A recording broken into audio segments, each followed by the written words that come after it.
শীতকালের রাত অনেক লম্বা হয়, অনেক লম্বা রাত হয়ে থাকে। রাতের শেষ অংশে কিছু তাহাজ্জুদের নামাজ পড়বেন। সূরাত বনী ইসরাঈলের ৭৯ নম্বর আয়াতে রব্বুল আলামিন তার হাবিব সাল্লাল্লাহু আলাইহি ওয়াসাল্লামকে বলতেছেন, وَمِنَ اللَّيْلِ فَتَهَجَّدْ بِهِ نَافِلَةً لَكَ عَسَىٰ أَن يَبْعَثَكَ رَبُّكَ مَقَامًا مَحْمُودًا।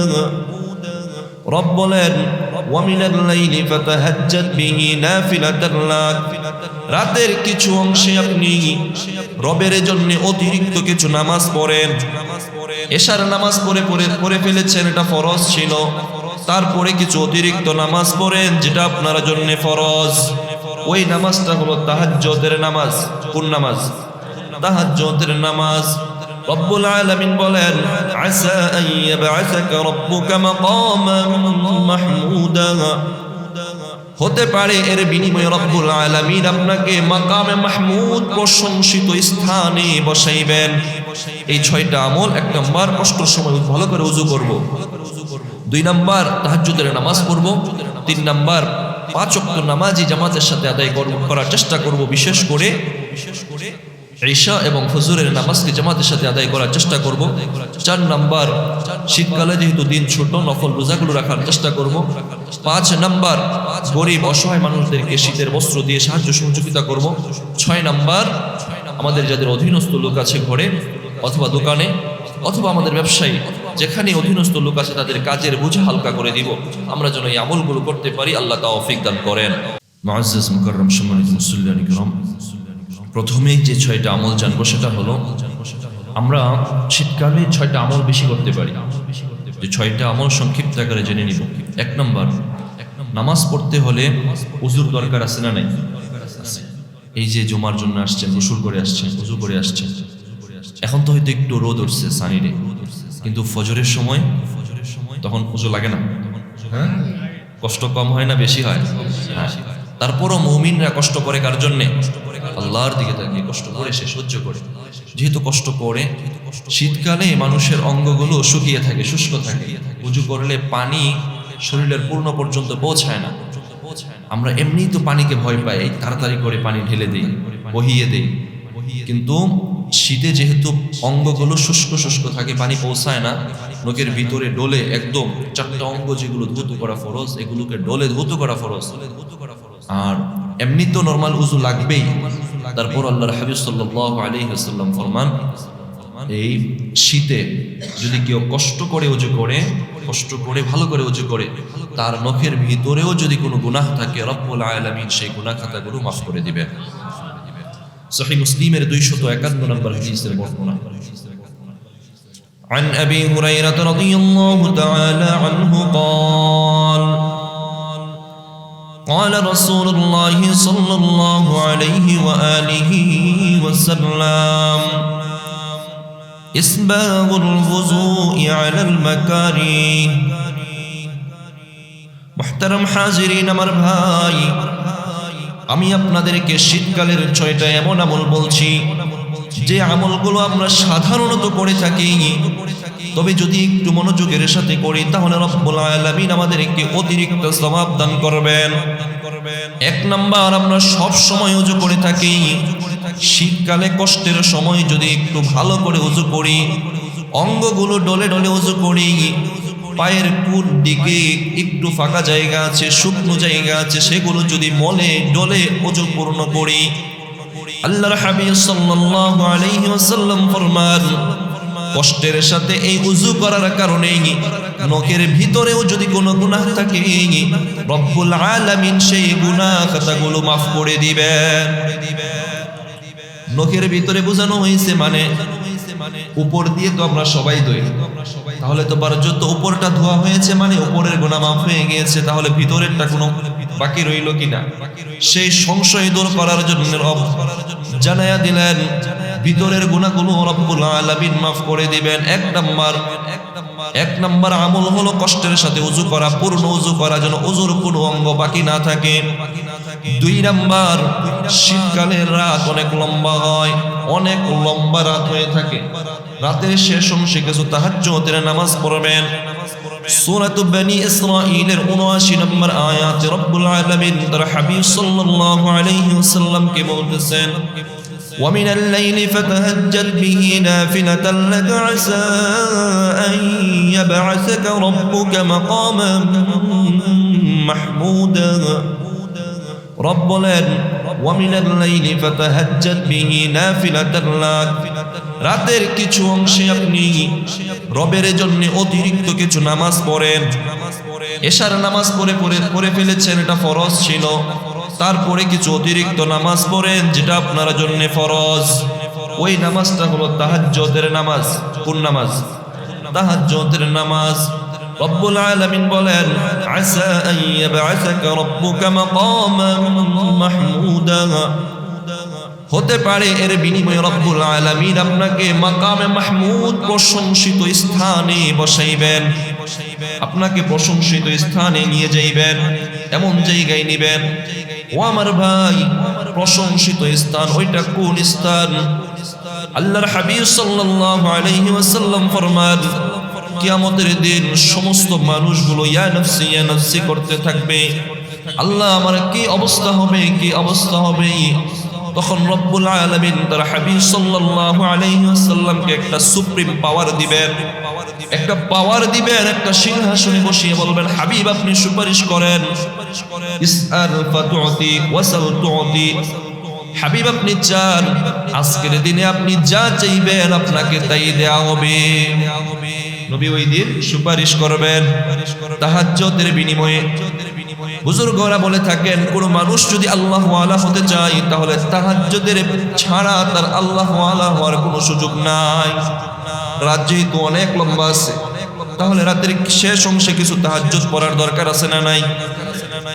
অনেক লম্বা রাত, রাতের কিছু অংশ আযানের আধা ঘন্টা আগে উঠলেন, 4 রাকাত, 6 রাকাত, 8 রাকাত, যতটুকু পারেন 2 রাকাত, অন্তত 2 রাকাত হলেও তাহাজ্জুদ পড়বেন। আল্লাহ কবুল করেন, বলেন আমিন। 2 নম্বর তাহাজ্জুদের নামাজ। 3 নম্বর, শীতের সময়ে মানুষগুলো সন্ধ্যায় শীত যখন নেমে আসে, অন্ধকার যখন হয়ে যায়, মাগরিবের পূর্বেই মানুষগুলো ঘরে ফিরে যায়। এই জন্য এশারের নামাজটা মসজিদে এসে পড়তে অলসতা লাগে, মানুষগুলো আড্ডায় মেতে যায়। এশারের নামাজ জামাতের সাথে পড়বে, এটা অলসতা লাগে। তারপরে ফজরের নামাজ, এত আরামের নামাজ, এত আরামের নামাজ, উঠে যে নামাজের মধ্যে শরীক হবে সেটাও কষ্টকর। উঠে উযু বানাবে, এত ঠান্ডা পানি দিয়ে উযু করবে, তারপরে আবার মসজিদে আসবে, নামাজ পড়বে, এটাও কষ্টকর।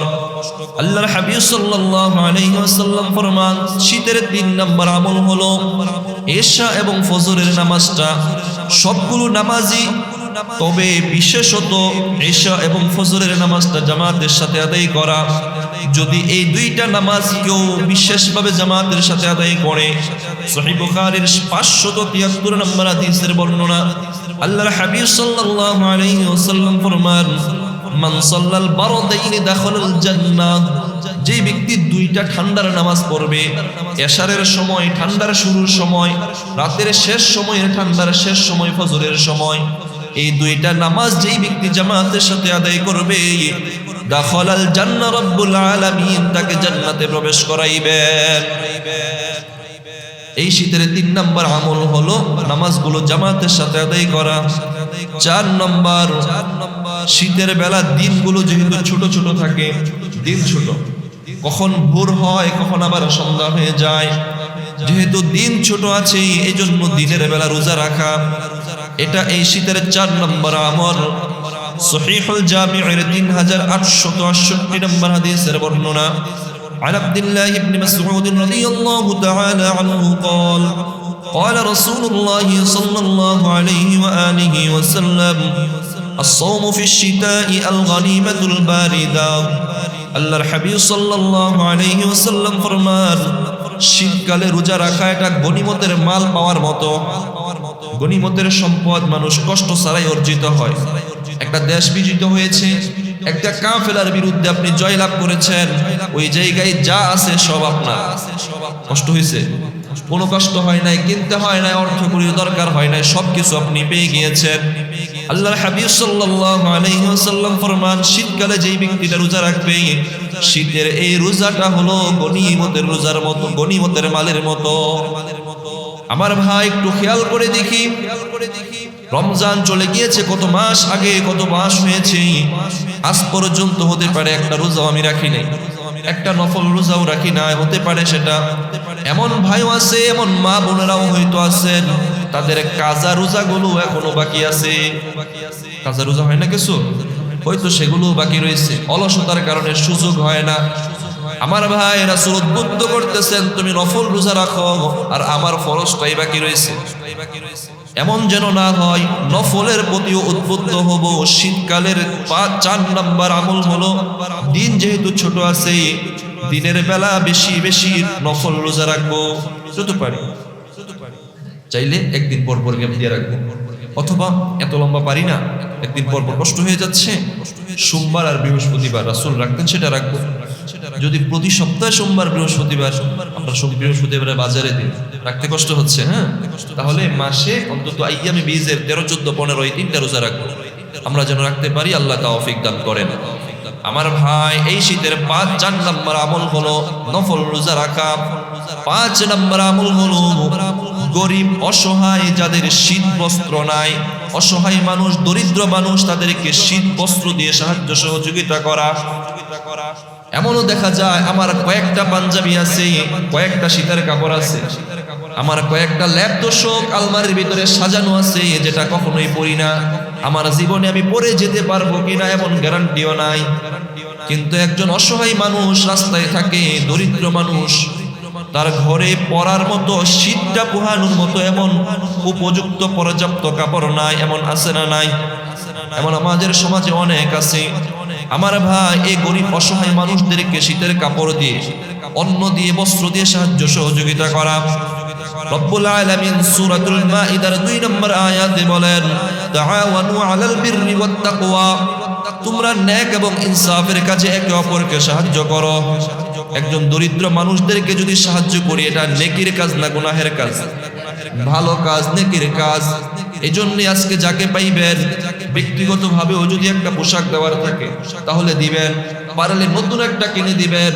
যদি নতুন কেনার সামর্থ্য না থাকে, অন্তত পক্ষে এমনও হতে পারে আপনার যেটা অপ্রয়োজনীয় এখন পরেন না, অন্যের জন্য হতে পারে এটা অনেক দামি কাপড়, আপনি একটা কাপড় পরেনই না, এটা পুরনো হয়ে গেছে 1 বছর আগে, হ্যাঁ, আপনার লাগে না, কোনো একটা শুরুতে লাগে না, অথবা আপনি পরেন না। এমন আমাদের বাসায় অনেক কাপড় আছে, যেগুলো ফেলে দেই, ন্যাকড়া বানায় ফেলি। এমন অনেক মানুষ আছে, এটাই তাদের জন্য অনেক নিয়ামতের জিনিস। আমার ভাই, তাকে দান করবেন। দান করার এই জিনিসটা দিয়ে যখন সাহায্য সহযোগিতা করবেন, সহিহ মুসলিমের 2699 নম্বর হাদিসের মধ্যে আল্লাহর হাবিব সাল্লাল্লাহু আলাইহি ওয়াসাল্লাম ফরমান, عن أبي هريرة رضي الله تعالى عنه قال قال رسول الله صلى الله عليه وسلم من نفس عن مؤمن كربة من كرب الدنيا نفس الله عنه كربة يوم القيامة।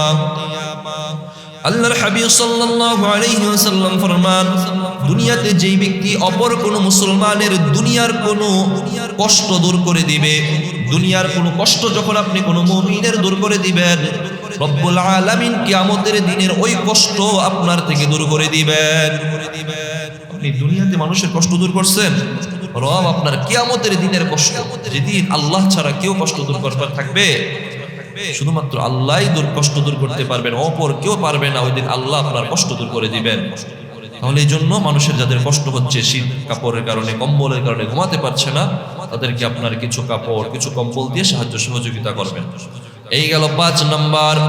সর্বশেষ 6 নম্বর এই শীতের আমল হলো, আমাদের অধীনস্থ যারা আছে, আমাদের অনেকের ঘরে কাজের বুয়া থাকে, অনেকের ঘরে রান্না করে দেওয়ার জন্য লোক থাকে, থালা বাসন মেজে দেওয়ার জন্য লোক থাকে, ঘরটা মুছে দেওয়ার জন্য লোক থাকে, অনেকের ঘরে নিজের কাপড়গুলো ধুয়ে দেওয়ার জন্য লোক থাকে।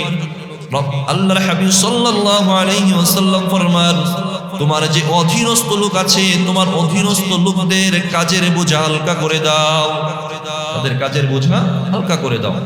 শীতকাল আপনার পানি ধরতে কষ্ট হয়, আপনার কষ্ট হয়, ওই মানুষটার কি কষ্ট হয় না? তারও কষ্ট হয়।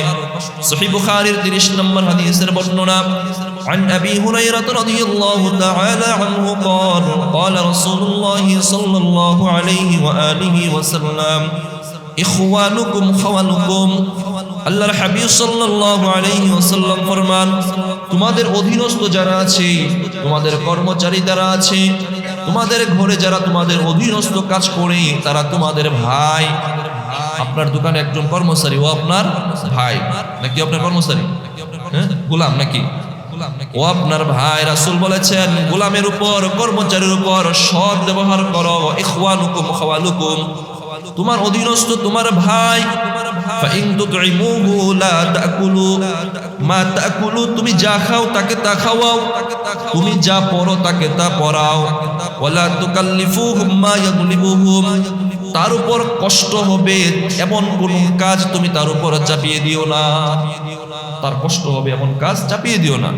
তুমি যা খাও তাই খাওয়াও, তুমি যা পরো তাই পরাও, তার উপর কষ্ট হয় অতিরিক্ত কাজের বোঝা তুমি চাপাইয়া দিও না। এই 6টা আমল। 1 নাম্বার, কষ্টের সময় ভালো করে ওযু করব। 2 নাম্বার, তাহাজ্জুদের নামাজ পড়ব। 3 নাম্বার, 5 ওয়াক্ত নামাজি জামাতের সাথে আদায় করার চেষ্টা করব, বিশেষ করে ঈশা এবং ফজরের নামাজকে জামাতের সাথে আদায় করার চেষ্টা করব। 4 নাম্বার, শীতকালে যেহেতু দিন ছোট, নফল রোজাগুলো রাখার চেষ্টা করব। 5 নাম্বার, গরিব অসহায় মানুষদেরকে শীতের বস্ত্র দিয়ে সাহায্য সহযোগিতা করব। 6 নাম্বার, আমাদের যাদের অধীনস্থ লোক আছে ঘরে অথবা দোকানে অথবা আমাদের ব্যবসায়ী, যেখানে অধীনস্থ লোক আছে তাদের কাজের বোঝা হালকা করে দিব। আমরা যেন এই আমলগুলো করতে পারি, আল্লাহ তৌফিক দান করেন।